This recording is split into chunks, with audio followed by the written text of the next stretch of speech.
The Eight Immortals Travel East, Chapter 14. Imagine fighting the hardest battle of your entire life. You do everything perfectly, and you achieve absolute, unquestionable victory. Right, the ultimate win. Yeah, but then you find out that winning was actually the worst possible thing that could happen to you. It is such a wild concept to wrap your head around. It really is. I mean, Yeah. we spend our entire lives trying to control our circumstances, try to, win the game, completely unaware that concepts like success and failure are actually entirely subjective. Oh, completely. It really just depends on who's pulling the strings. And that tension, that conflict between what we think we are controlling and what is actually controlling us, that is the absolute core of the narrative we are looking at today. We are really exploring the paradox of human agency. We are jumping into chapter 14 of the classic Chinese text, Journey to the East, or Dongyuji. A fantastic text. Truly. And our mission today is to extract some timeless insights about ambition and destiny from a story that honestly, it completely blurs the lines between military strategy, psychological manipulation, and literally divine intervention. Yeah, what we have in this text is just a brilliant study in perspective. I mean, you have these seasoned generals making incredibly complex tactical decisions on the ground. Right, like real gritty war tactics. Exactly. They are analyzing troop movements, they're managing morale, fighting for their literal survival. Their reality feels incredibly urgent and real to them. Of course it does. Yet they're completely unaware that they are just, well, pawns on a celestial chessboard. Their entire reality is being engineered from above. Okay, let's unpack this. Yeah. Because to understand how a winner can actually be losing, we need to look at our main guy, General Zhongli. Right, the tragic hero in a way. Yeah, so he is leading the Han army. He is having the military campaign of a lifetime, just completely crushing the opposing foreign troops. But the text gives us this massive twist right out of the gate. General Zhongli isn't just a really good mortal general. No, he is not. He is actually a celestial fairy who was banished from the upper realms down to the mortal world. And a reason I love this part, the reason for his banishment, is wonderfully bureaucratic. It is. He made a clerical mistake while managing books in the heavens. A celestial librarian error. Yeah. He misfiles a scroll, and boom, he gets stuffed into a mortal body and sent to fight in these brutal, muddy mortal wars. Which is quite the demotion. Seriously. But he is doing a fantastic job at his mortal assignment, winning battle after battle.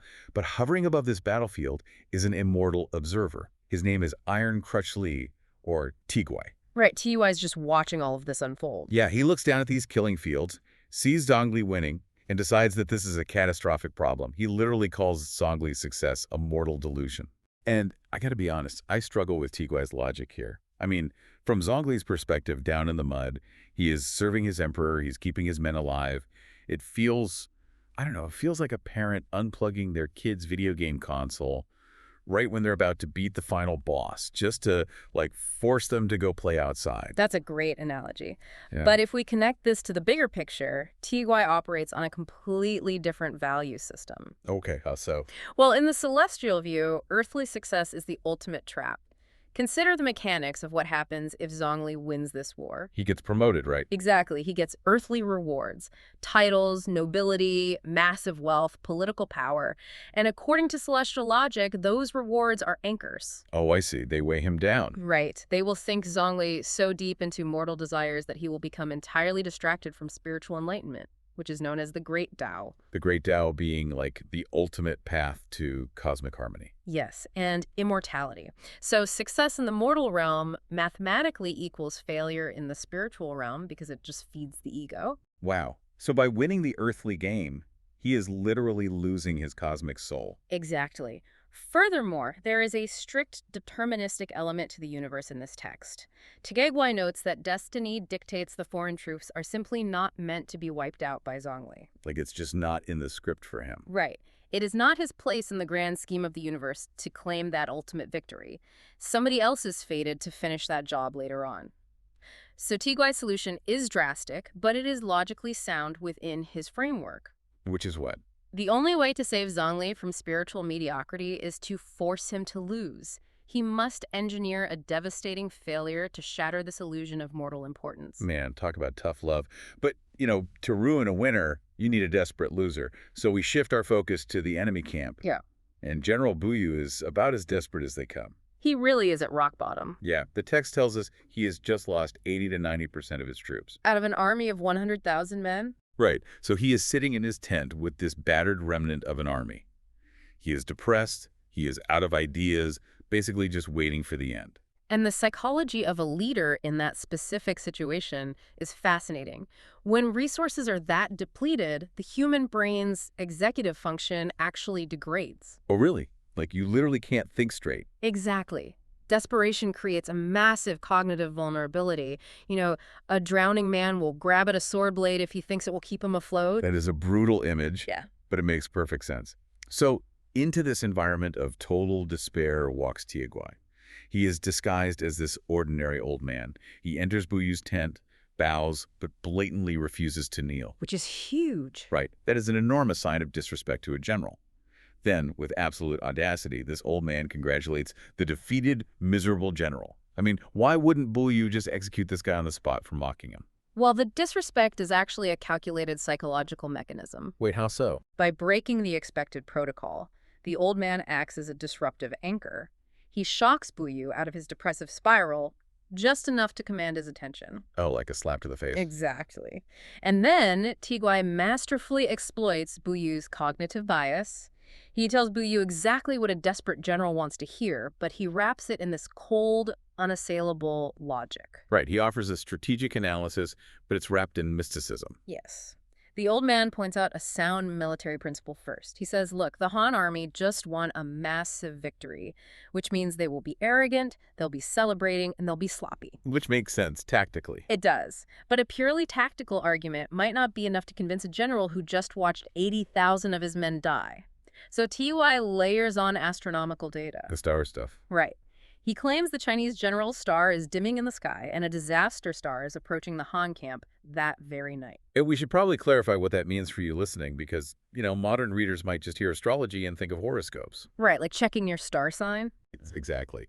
But in ancient military context, reading the stars was considered a hard science of statecraft, wasn't it? Oh, absolutely. The general star was part of this highly complex system of celestial mapping where earthly leaders and events were directly mirrored in the heavens. So it wasn't just superstition to them. Not at all. A dimming general star wasn't a vague omen. It was interpreted as actionable, concrete intelligence that an enemy commander's life force or luck was actively failing. Yeah. So combining this cultural truth with the tactical reality of a resting army, it creates an incredibly potent pitch. Tieguai validates Buyu's secret desire to fight back. He provides a logical vulnerability in the enemy, and he promises divine astronomical backing. It's the perfect pitch. Think about a time you made a terrible financial decision or maybe stayed in a toxic relationship just because someone told you the one thing you desperately wanted to hear. Oh, yeah. We've all been there. Right. When you're at rock bottom, you don't look for the truth, you look for a lifeline. And Buyu's doing exactly that. But there is a voice of reason in the tent. Yes, Bihu. Yeah, a subordinate named Bihu steps up and points out that Han generals are notoriously tricky. He basically suggests that this random old man telling them everything they want to hear feels an awful lot like a trap. Which is brilliant. Bihu is demonstrating textbook critical thinking here. He is identifying the confirmation bias happening in real time, and he's trying to pull his commander back to reality. He's that one friend in a horror movie who points out that going into the pitch-black basement is a terrible idea. Right, the one saying, maybe let's just stay outside. Exactly. But of course, he is immediately ignored. Buyu completely dismisses him. And Buyu's reasoning is just the ultimate proof of his compromised state. Oh, for sure. He tells Bihu that the old man's advice perfectly aligns with military strategy, and he even admits he was already thinking of doing this anyway. And there it is. Buyu accepts the narrative as objective truth because it perfectly mirrors his internal desires. Confirmation bias at its finest. Exactly. Once a desperate mind latches onto a narrative of salvation, contradictory evidence is just discarded entirely. Buyu silences his subordinate and immediately issues these meticulous, highly disciplined orders. Yeah, turnaround is insane. He takes his remaining 40,000 elite troops and divides them into 4 distinct routes. Each route has backup teams to prevent being flanked. Very smart tactically. Very. Right. And he structures the timing around the watches of the night, which were the ancient way of dividing the night into roughly 2-hour periods. Right. So the troops eat a full meal at the first watch, so they have energy. They march at the second watch. And the stealth required here is just mind-blowing. The soldiers march with gags in their mouths to prevent a single accidental cough. Wow. Yeah, and the horses had their bells removed. It is basically the ancient equivalent of a Tier 1 special operations raid. They creep up to the perimeter of the Han camp in total darkness, and they are under strict orders not to initiate the attack themselves. Right, they have to wait. Yes, they must wait for a fire signal before they strike. Here's where it gets really interesting, because this brings us back to Zhongli. The celestial fairy who doesn't know he's about to lose everything. Exactly. He is riding high. He's throwing a massive party, rewarding his troops all the way until the third watch of the night. So it is the middle of the night, adrenaline is crashing, and everyone is just exhausted. Naturally. But Zhongli, own subordinate, a guy named Feng Ji, accurately predicts the danger. Feng Ji warns him that the beaten enemy still has numbers, and that a night raid is a real threat. Which it is. Right. And Zhongli confidently replies that he is fully prepared for it. Wait, I'm stuck on this part. His own officer warned him. He knew a night raid was a standard military tactic. Did he just shrug it off and go to sleep? How does a prepared army get completely wiped out an hour later? Well, Zhongli suffered from a catastrophic blind spot regarding the nature of the threat. What do you mean? He prepared for a mortal attack. He had standard military defenses and place guards posted, traps set, archers ready. If Buyu's stealthy soldiers had simply charged the perimeter, Zhongli's defenses would have engaged them. Okay, so he wasn't completely negligent. Right. The tragedy is that Zhongli was prepared for a conventional war, but he was about to face divine sabotage. Oh, man. It feels like an executive building a state-of-the-art cybersecurity system, right? With incredible firewalls to stop hackers from the outside. Zhongli thinks his data is perfectly safe. Yes, great analogy. But Tieguai's the IT guy who just badge swipes into the server room and physically sets the hardware on fire. Exactly. You can't code against an inside job, and Zhongli couldn't strategize against a god. You really can't. Because at the third watch, Tieguai actively participates in the destruction. He doesn't just watch the raid unfold from the clouds, he literally sets the fire in the rear of the Han camp himself. Unbelievable. And then, the text notes, a sudden, fierce wind kicks up. The fire leverages the wind's power, multiplying the intensity exponentially. The entire rear camp is engulfed in seconds. The sensory details of this moment are just terrifying. Before the enemy outside even draws a sword, the Han camp is burning down from the inside. Imagine waking up at 2 in the morning after a massive celebration. Your tent is on fire, the wind is roaring like a freight train, and the air is just thick with smoke. And Buyu's troops, who are waiting in the dark outside, they see the flames. It's the exact signal they were told to wait for. So they move in. Yes, they fire their own rockets into the camp and charge from all four sides simultaneously. They're screaming, they're beating drums. Complete pandemonium. The psychological shock causes a complete structural collapse of the Han army. I mean, there is no time to put on armor. There is no time to saddle horses. It is blind panic. Everyone is just fighting to survive. Yeah, the soldiers flee the flames, and in the confusion of the darkness, they end up trampling their own men. The death toll is catastrophic, and it's driven largely by the stampede and the fire itself, rather than enemy blades. Right, the environment did most of the work. Exactly. All of Zhongli's brilliant tactics mean absolutely nothing. He grabs his spear, rushes out, and actually clashes with General Buyu right in the middle of the inferno. Which is quite the cinematic moment. They fight for a brief period, about 10 rounds, and Zhongli is a phenomenal warrior, but personal martial prowess cannot reverse the collapse of an entire army. No, one guy with a spear can't stop a rout. Right. He realizes his soldiers are running, the enemy numbers are completely unknown in the dark, and his camp is gone. So the victorious general makes the brutal calculation to flee. And his escape is incredibly perilous. He gets cornered by foreign troops with Buyu closing in from behind. His horse is actually shot out from under him by an arrow. Yep. Yeah. He is on foot, surrounded, and seemingly doomed. And this is where we get a moment of profound mortal heroism amidst all this divine manipulation. Yes, Feng Ji. Yeah, Feng Ji, the very subordinate who warned him about the raid in the first place, charges into the fray. He manages to steal an enemy horse, gives it to Zhongli, and then turns around to face the pursuing army completely alone, yelling for his general to go. It's heartbreaking. Feng Ji sacrifices his life for a commander who was doomed by a celestial agenda from the absolute start. It really highlights the deeply emotional, consequential nature of the mortal experience, even when the outcome is entirely preordained.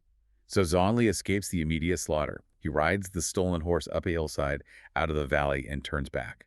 And the visual the text gives us here is stunning and just heartbreaking. He sees his entire massive encampment burning so brightly that the middle of the night looks like broad daylight. Such a powerful image. It is.